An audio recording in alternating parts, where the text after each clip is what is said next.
18 июля в Вовоже стартовала юбилейная 5-я летняя республиканская спартакиада пенсионеров Удмуртии. Одним из ярких участников стал Николай Баженов.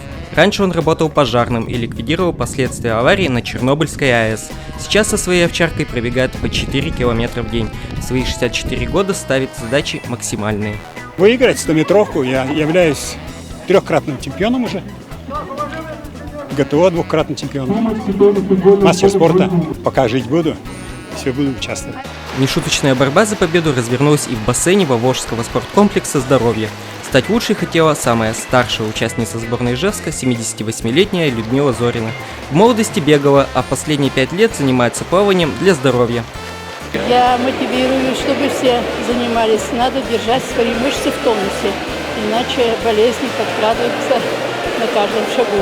Раз за команду выступаешь, ясно, старалась, чтобы хорошо проплыть. Ну, считаю, что для себя, что я плохо проплыла. 5-я летняя республиканская спартакиада пенсионеров Удмуртии – один из результатов нацпроекта «Демография», инициированного майскими указами президента России Владимира Путина. Очень нужно, вы знаете, я смотрю вот особенно на женщин, я так ими горжусь. Они такие, кто как может, да, как плавают, так и плавают, не стесняются. На спартакиаду Вовож приехали около 500 самых спортивных и активных пожилых людей со всей Удмуртии. Они соревновались в плавании, настольном теннисе, пулевой стрельбе, шахматах, дартсе и легкой атлетике. Лучшие спортсмены-пенсионеры представят республику на всероссийских соревнованиях. Они состоятся с 24 по 27 августа в Уфе.